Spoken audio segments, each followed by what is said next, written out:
191,000. This is different from the 30 million that the government spent in March to take different sporting disciplines to participate in the Africa Games in Accra.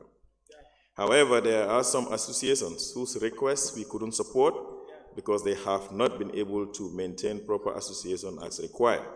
Neither were they able to organize any activity in the Gambia, yet they submit requests for international competitions.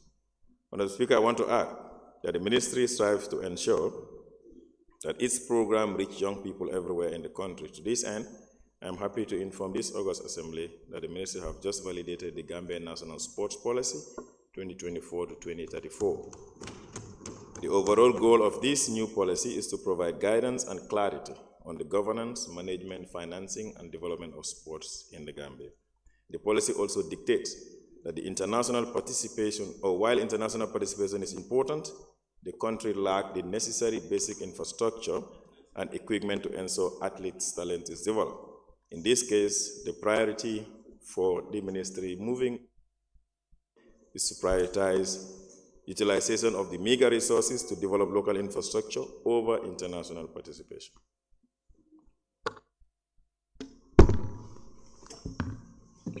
Thank you very much for that. Congratulations for that policy. I just want to know what criteria do you use in terms of supporting this other sporting discipline?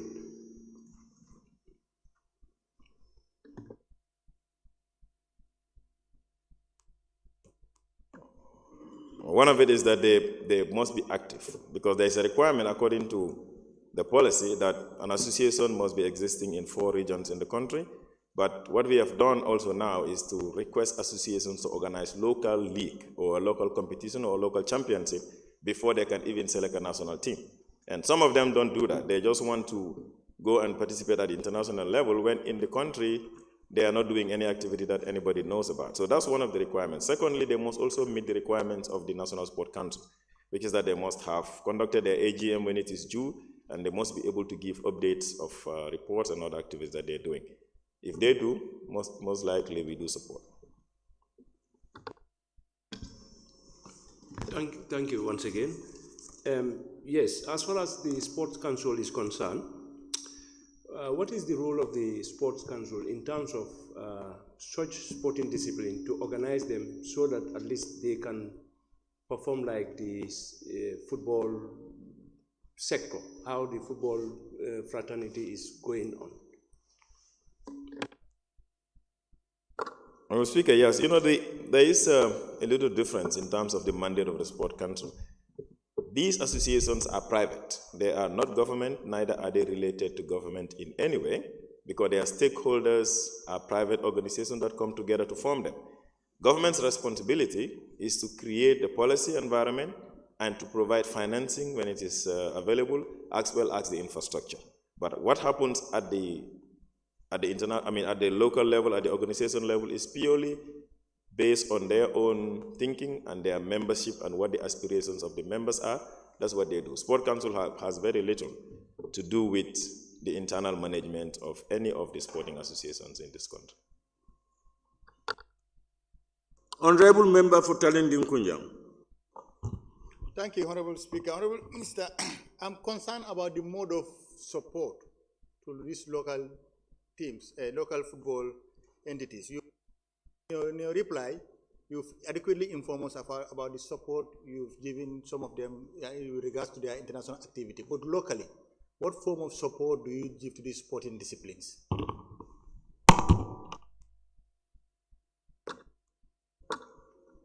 Honorable, yes, like I said, our responsibility as a ministry and as a Sport Council is regulation, supervision, financing, and ensuring that the infrastructure is available. This is essentially the 4 points that a government anywhere is responsible for when it comes to the management of sports in a country. The rest of it is for the associations to do. Example, organizing a local league. That is not a responsibility of a ministry, neither a Sport Council. It's a responsibility of the association to ensure that they are running a league and try to seek for sponsorship within the private sector. Now, our job as a ministry would be to appoint coaches for national teams, and that is why in the recent years, government has taken up its responsibility to pay the coach, the national coach for football, athletics, and the national coach for volleyball, as well as for basketball. The rest of them, they have not reached that level yet where we think we can appoint a full-time coach for them. But internally, it is purely their responsibility to do if the infrastructure is there.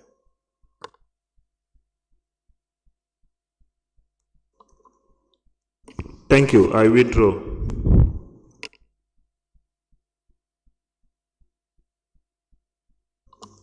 Honorable Member for Serekunda.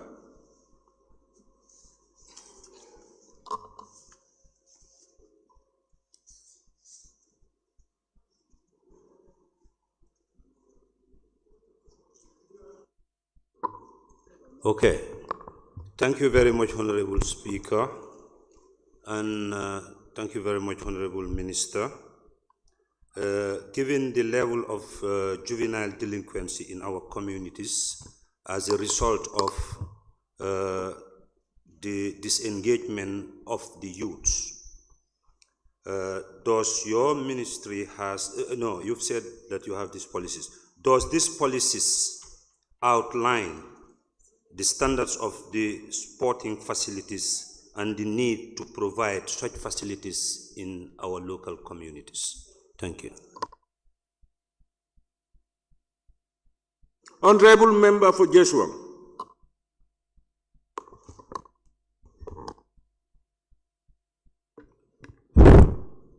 Thank you very much, Honorable Speaker. Honorable Minister, you spoke about finance all the time. My question is, when it comes to wrestling, are there any plan in partnering with private sectors in building wrestling arena for the young youth of this country? And we are all aware that they are mostly interested in wrestling. Are there any plans in doing that? Sorry, Honorable Speaker, did you make a ruling to my question? No way. No, he did not make it. You didn't make a ruling. It was the majority leader. Yes.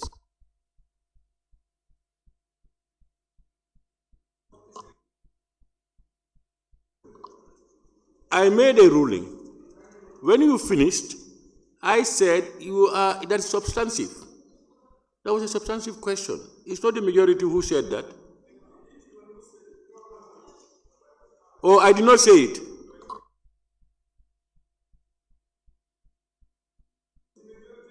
I'm not saying that. Did I say it, Uli?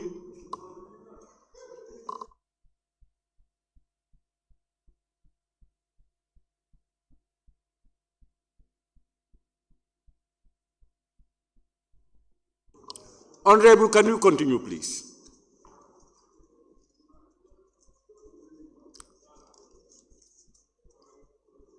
Honorable Yes. Well, sorry. Well, Speaker, like I said a little bit earlier, the issue of funding for national leagues and others is entirely the responsibility of every association that is involved in the sports sector. Unfortunately, we do not have the mindset, or maybe the support has not been coming from the private sector towards sports. But sports everywhere, the financing of sports everywhere is a private-led issue that is not supposed to be entirely under government. The unfortunate situation we found ourselves in this country is that government is left to handle most of this funding. But what you look around, you see a lot of private sector coming in to support. So we have always encouraged associations that if they need support from us in terms of documentation and others, we can do. But the responsibility is theirs, including wrestling and others, to go to the parastatals and the private sector to have promotion deals and sign contracts where they sponsor their leagues, just like what we see now in football happening in Serekunda West and East and few other places.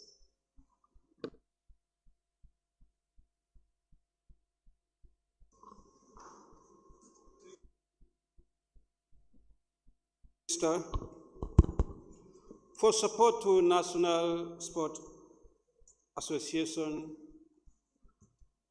is it based on fixed package as subvention, and if so, how much? Or is it open based on program? Yes, our current support to the associations is we providing office space for some of them that don't have the land or don't have the office, and we provided offices for them at the stadium. And but others, our funding is primarily based on programs. When they have an international competition, then they bring their budget. We look at what we're able to do out of their budget, and we do that. If we can do fully, we do. Otherwise, we give them whatever is available.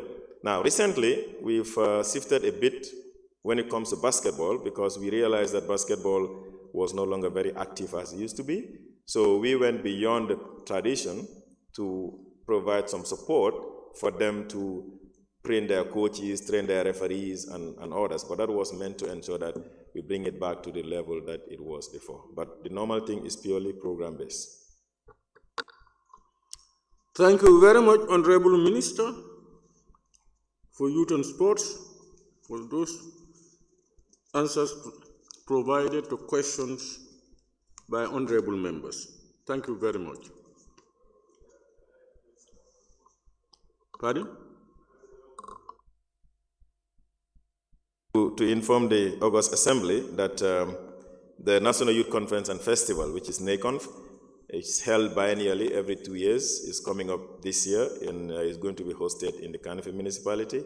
And it's starting from the 16th of December to the 23rd of December. And all the regions and quite a number of associations are participating. And we look forward to the National Assembly's participation. Thank you. We wish you a very successful NACO. Clerk, may we proceed?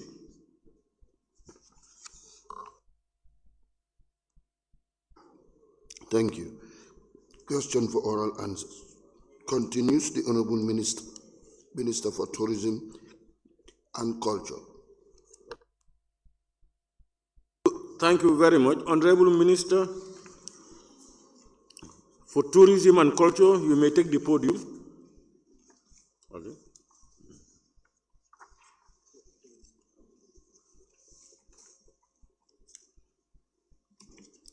Questions for which due notices were given to the Honorable Minister for Tourism and Culture by honorable members for oral reply. Question number 411 of 2024 by the Honorable Member for Latrikunda Sabiji.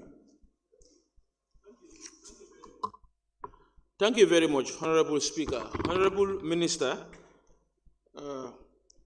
could the Honorable Minister for Tourism and Culture inform this August Assembly about the main reasons for the failure of Ecologist construction project after government paid millions of dollars to the various contractors? Thank you.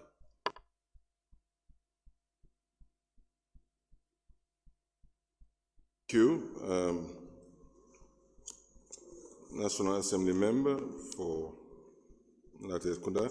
And Honorable Speaker, following my appointment as Minister of Tourism and Culture, I requested the Gambia Tourism Board to submit a comprehensive brief about the construction of the 5 eco-lodges. After reviewing the brief, it was apparently clear that this project was in a serious trouble with overruns in schedules and budget, substandard quality of work, and non-adherence to the original contract scope of works. I immediately gave instruction that GT Board stop all payments to the contractor, that is Lair Group, and the construction work be put on hold until a comprehensive review and assessment of the contract and construction work were carried out. GT Board engaged the services of GAMWorks to carry out an independent, comprehensive assessment of the construction work of the 5 eco-lodges contract. On the 11th of November, GAMWorks submitted to GT Board their assessment report, which made the key findings that the current status of the construction work is that Barra is about 44.4% completion rate. Sotoma was practically completed, but due to a forest fire destruction, it is now approximately 35.9% completion with block works at the structure. Kunkuling is 30.95%, and that according to Gumworks, the original contract sum was 111,690,525. Due to additional works that the client approved for Sotoma, the resulted to the value of 118,571,910. The contractor has received 72,727.25 to date, leaving a balance of 38 out of the original contract. The major works as proposed by Gumworks, which are outstanding, are mainly categorized under substructure, but not limited to block works, electrical, tiling, windows, etc. According to Gumworks, to complete the three works, they need about additional $86 million. In view of the need for the other two sites to complete the other two sites, which is originally Arafat and Nyana Bantang, which were not identified, is about 157 million.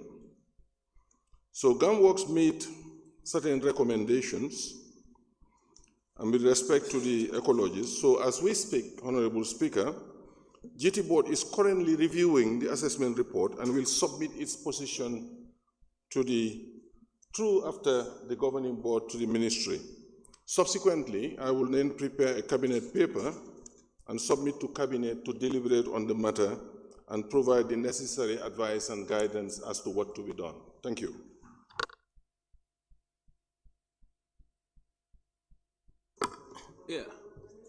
There are. Honorable Minister, somebody should always be held responsible for project failures. Now, it is a standard practice procedure when government award contracts, a consultant supervises this contract on behalf of government. In your submission, you said something very disturbing. That is, scopes were not adhered, specifications were not adhered, and the standard too. The consultant, before we went further to pay the contractor this lot of money, the consultant could have reported to the ministry at appropriate time, so that subsequent payments were not going to be made. So what happened actually? What was the role of the consultant in this project, please? Honorable, I think your committee comprehensively looked at this project and came up with a report, and that report was presented to the plenary, and you made a resolution. And the resolution is very clear as to things that were not done. Similarly, the National Audit Office of the report on the 8th August 2022, prior to the submission of your report, had indicated these flaws, which are there.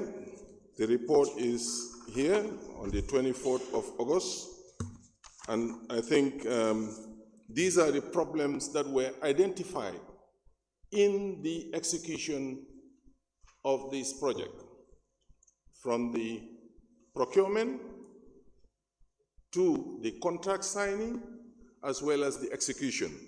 So, and I think if you, and I do believe that your committee had access to this report by the National Audit Office dated on the 24th of August 2022, which I highlighted almost about 1, 2, 3, 4, 5, 6, 7, 8, 9, 10, 11, 12, 13, 14, 15, 16, 17, 18, 19, I think 20 points relating to how the contract was procured, how the contract was awarded, and how the contract was as of 2022.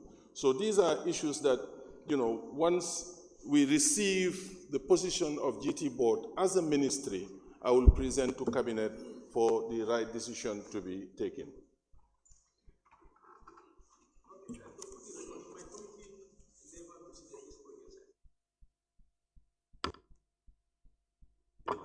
Okay, thank you very much, Honorable Minister. You also mentioned 156 from the assessment by the GAMWorks and 86 million. This amount of money, are they coming as project addendum or it is for new project signing? Because the initial project, if my memory could serve me well, was signed for 22 million. So I cannot imagine a project addendum to come up to this amount of figure. Can you please explain that, please?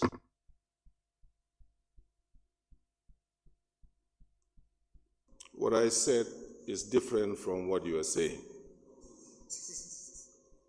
What I said is that the original contract sum at the signing of the contract was 111,690,525 for 5 eco lodges. Okay? Now, according to the report done by GAMWorks, there was additional works that the client approved, and that took the works to 118,571,910. What I'm saying now is that when GAMWorks did assessment of the facility that is there, for them to complete the works, for the works to be completed at the current stage, for the 3 existing structures. That is the figure I gave you, which is 86 million. But now to complete the entire 5 sites, including the 2 sites which have not started, is 157 million. That's what I said. Thank you. Honorable Member for Joshua.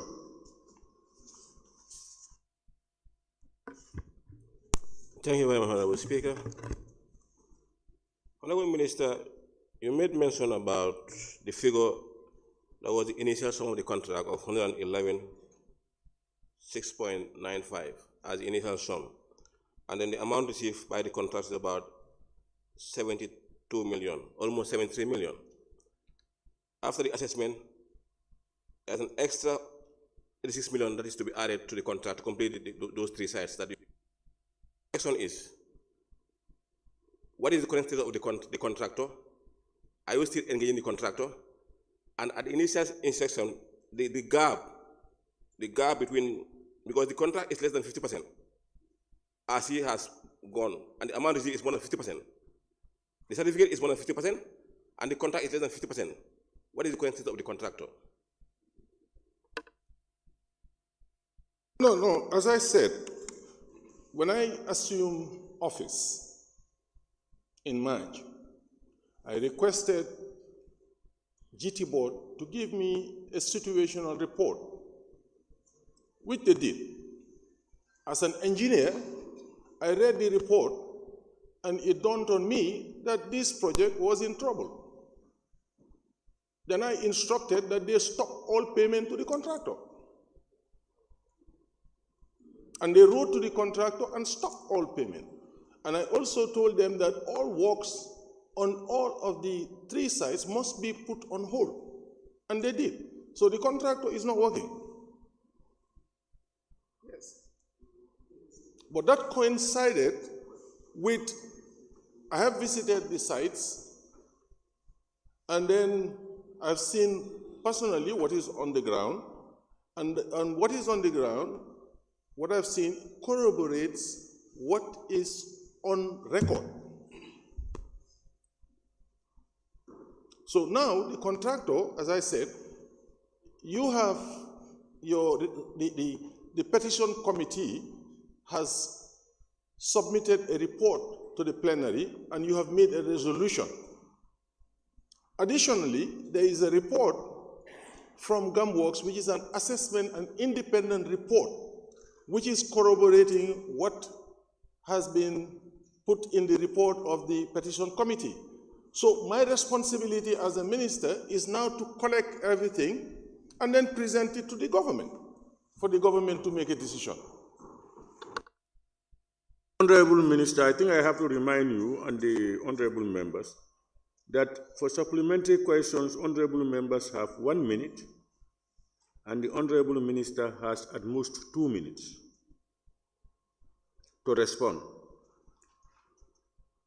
Honorable member for Lower Saloon. Thank you, Honorable Speaker. Honorable Minister, in your answer, you provide us the contract that are anomalies that was going on. Can you brief us those anomalies that was going on? This is why you hold on the contracts. I never heard you, Honorable. What was your question?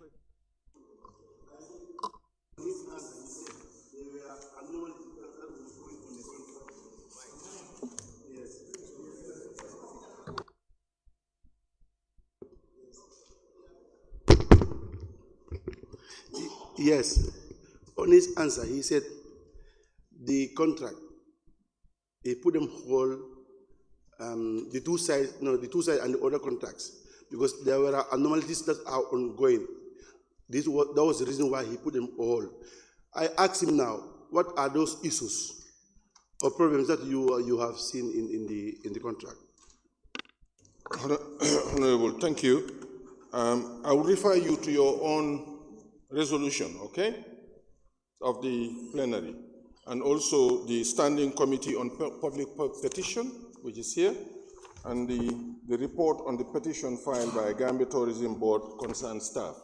It is very comprehensive, and it has outlined all the key issues that you are asking me. Also, I think the committee made reference to this audit report, which the National Audit Office produced among other documents. So they are available within your office here.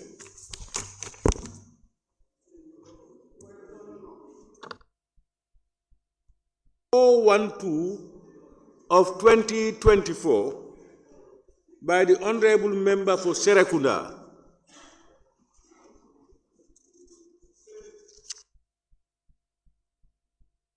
Hello, thank you. Majority. Order. As a leader, you have to obey and maintain. Thank you very much, Honorable Speaker. Honorable Speaker, could the Honorable Minister for Tourism and Culture update this August Assembly on whether his ministry is aware of the foreign tour operators in the Gambia appointing their nationals as tour reps and tour guides? Thank you.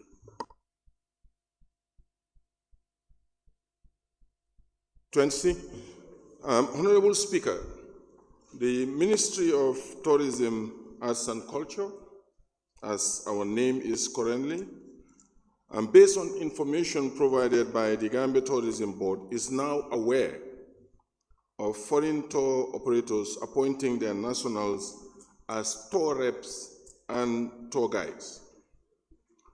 Following inquiries that I personally made with international tour operators and ground tour operators, the use of nationals of international tour operators as tour representatives and/or tour guides depends on what contracts has been signed between the ground handling tour operators and the international tour operators.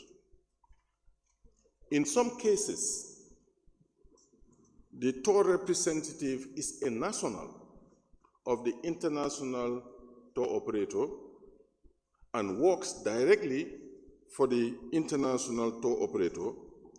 And in other cases, a tour representative works for the ground tour operator, then there are also tour guides who are predominantly Gambians. Some international tour operators bring their own tour guides because of language.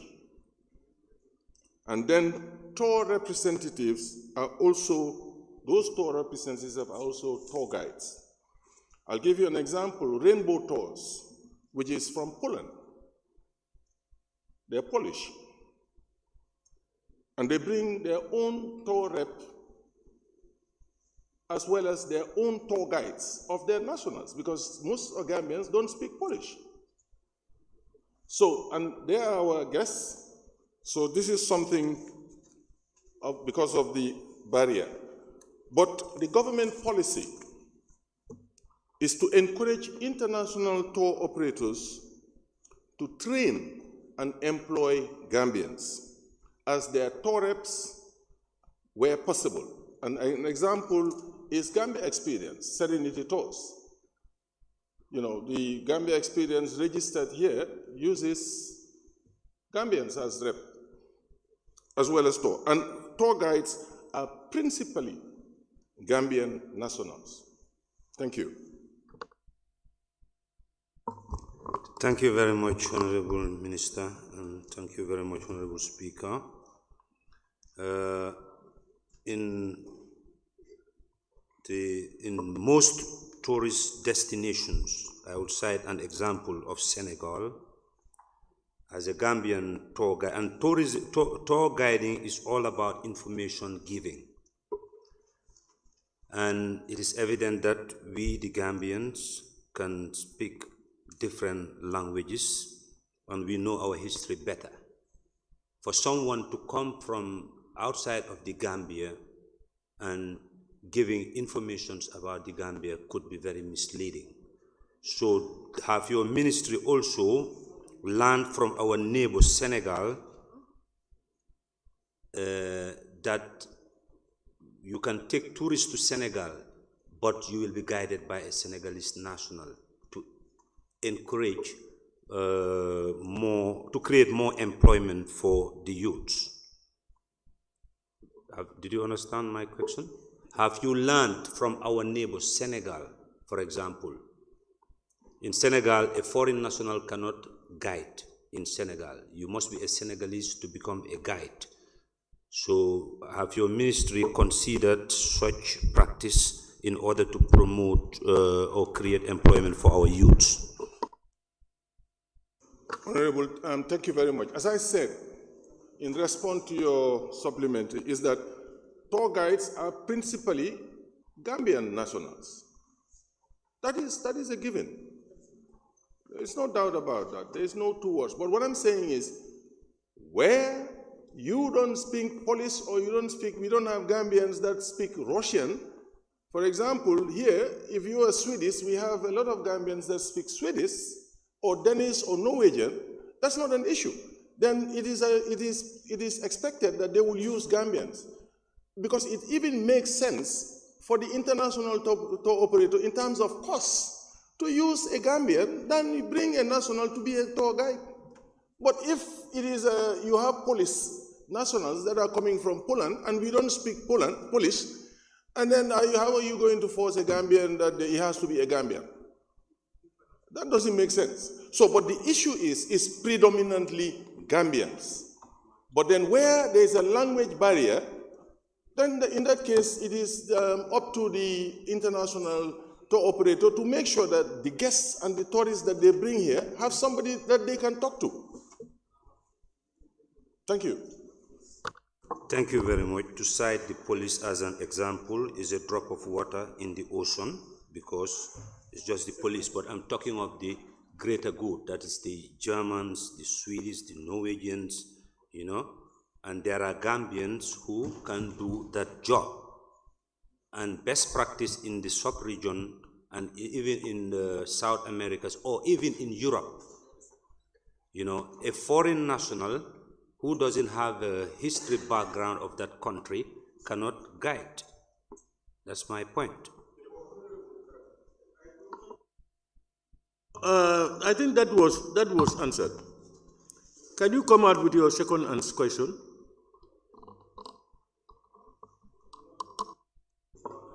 Yeah, but anyway, what my question would be, so, but notwithstanding, and there is a public outcry from the Gambians in the tourism industry. So is your ministry ready to adopt that policy in many different countries to create employment for its citizens? Yeah, Honorable, certainly our objective as a ministry, as a government, is to employ Gambians. Now, I am not, based on following receipt of your question, based on my inquiries with the international tour operators, the example that was cited for me by the ground tour operators was was with Rainbow Tours. So if you know of the other international tour operators that are employing their nationals as tour guides, I'm ready to receive that and try to address it. Thank you.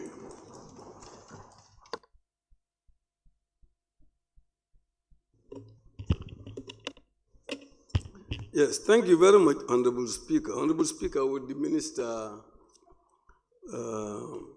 adopt, or the Ministry adopt a policy, for example, adopt a policy to encourage these operators to advertise the position of tour guides before they actually employ their own nationals?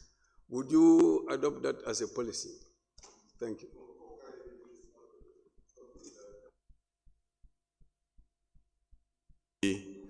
As a ministry or GT board deals with, but we have guidelines, so we have, and we are transforming these guidelines into regulations to regulate the activities of tour guides and ground tour operators, and even have certain regulation in respect of the international tour operators. The work is in progress. Thank you. Thank you, Honorable Speaker. The ministry formulating guidelines and regulations for these tour guides.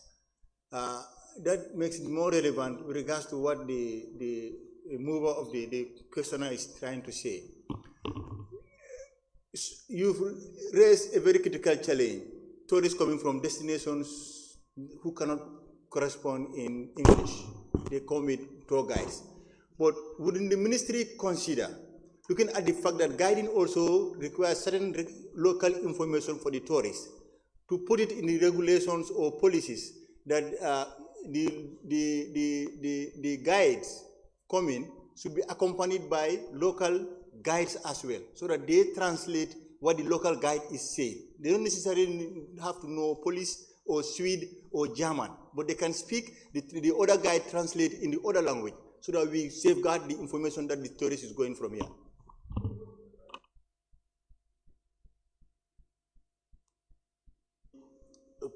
Police come, he doesn't know the country. How can he guide when he does not have somebody to accompany him? Yeah, but he has somebody to accompany because he doesn't know the country. For some of these people, but I take note of that and make sure that it will be in the regulation to reinforce and ensure that Gambians are employed. No, that is a given. We're not opposed to that. Because as I said, the issue is tour guiding is predominantly Gambian nationals. Thank you very much, Honorable Minister for Tourism and Culture. Honorable Minister, I think you said it's tourism, arts and culture. Okay. We thank you very much for ably responding to honorable members' questions. Clerk, may we proceed?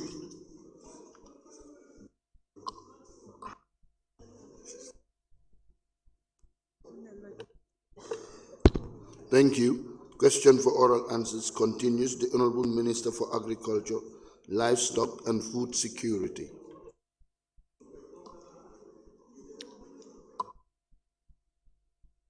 Honorable Member, I now invite the Honorable Minister for Agriculture, Livestock and Food Security to take the podium. Questions for which due notices were given to the Honorable Minister for Agriculture, Livestock and Food Security by Honorable Members for oral reply.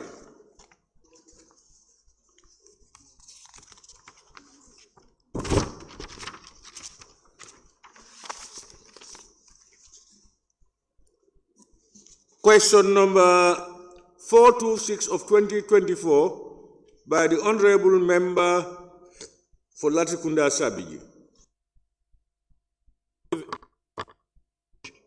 Thank you, Honorable Speaker.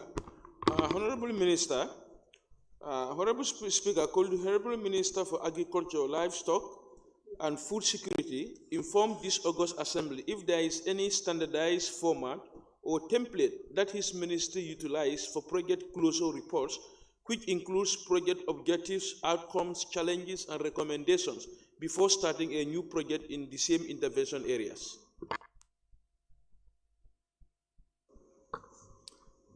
Thank you very much, Honorable Speaker, and thank you, Honorable Member for Latrikunda. Every donor has such a template. The ministry utilizes a project completion report, PCR framework, which is conducted through structured quantitative and qualitative surveys, and also a wide-ranging consultation of all relevant stakeholders. Thank you. Thank you very much, Honorable Minister. Do you know that some of our outreach programs, we do request for project closure reports for some of your projects, and they couldn't produce such closure reports, because that is why the ministry keep repeating projects after projects in the same intervention area, because such subsequent projects are not informed by the previous project closure reports. Thank you very much.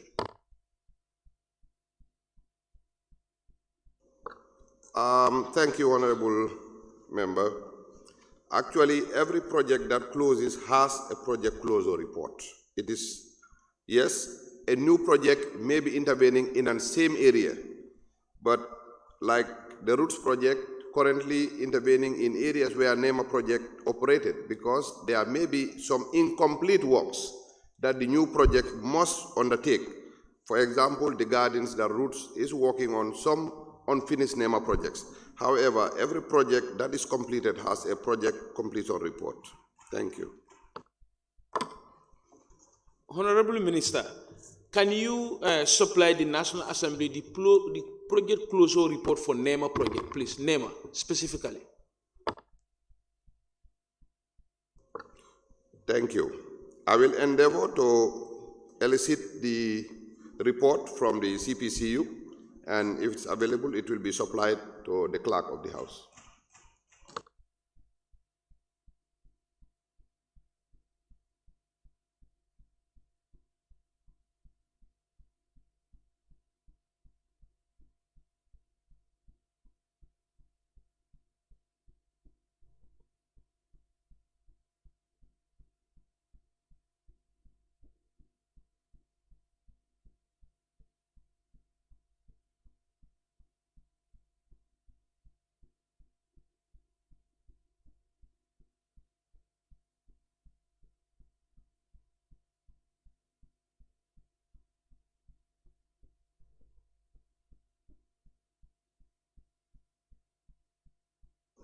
Honorable Member for Talindi. Honorable Members, immediately a question is asked. If you have any supplementary questions, you raise your tag for your names to be recorded, please.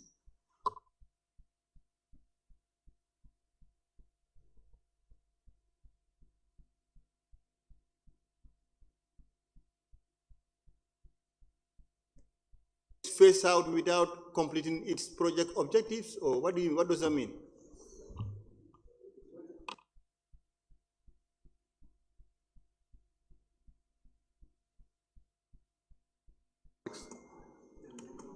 I'm not in control of this one.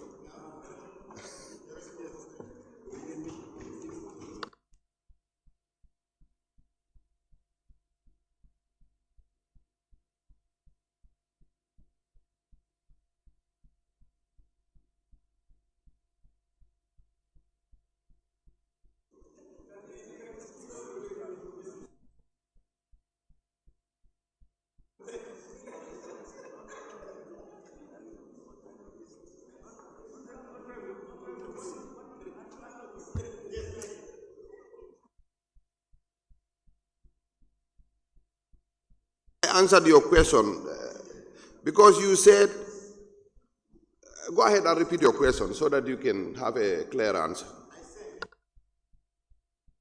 Some instances, rules would intervene in unfinished NEMA projects. I say, can you explain what that means? What it means is NEMA as a project would have started gardens that they did not finish. And because projects have a timeline, and if that project phase out and a new project is started, it cannot overlook those unfinished gardens. And Roots is a clear example of finishing 6 unfinished gardens that were started by NEMA. Thank you.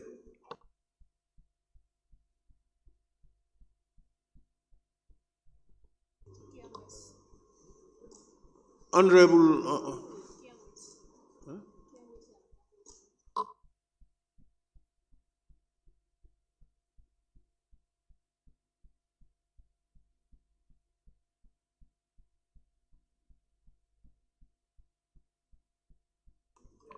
Honorable members, I have heard information and all these things that people are hungry, they want to go and eat. I was thinking that we are going to finish this one. It's gone, it's just about 3 o'clock. We have agriculture, after agriculture we have local government. Can we stay to finish it all and then we go for lunch? Yeah, we finish both of them quickly and we go for lunch and then we go home. Yes.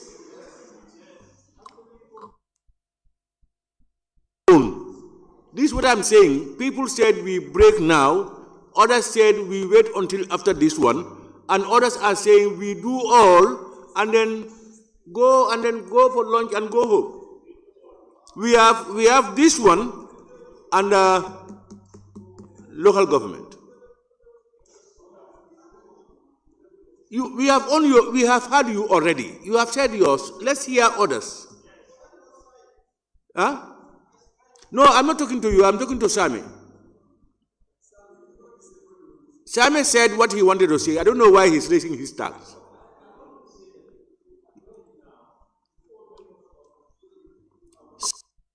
He said that is an opinion you have expressed.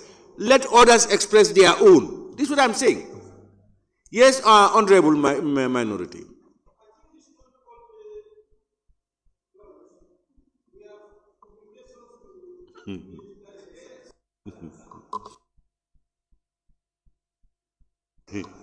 Honorable members, I will now suspend the assembly. Until week time. Why don't we make it shorter? Because yesterday we had it 1 hour, but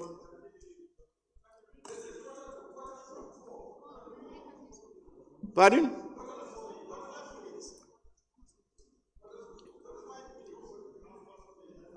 What's wrong with 30 minutes?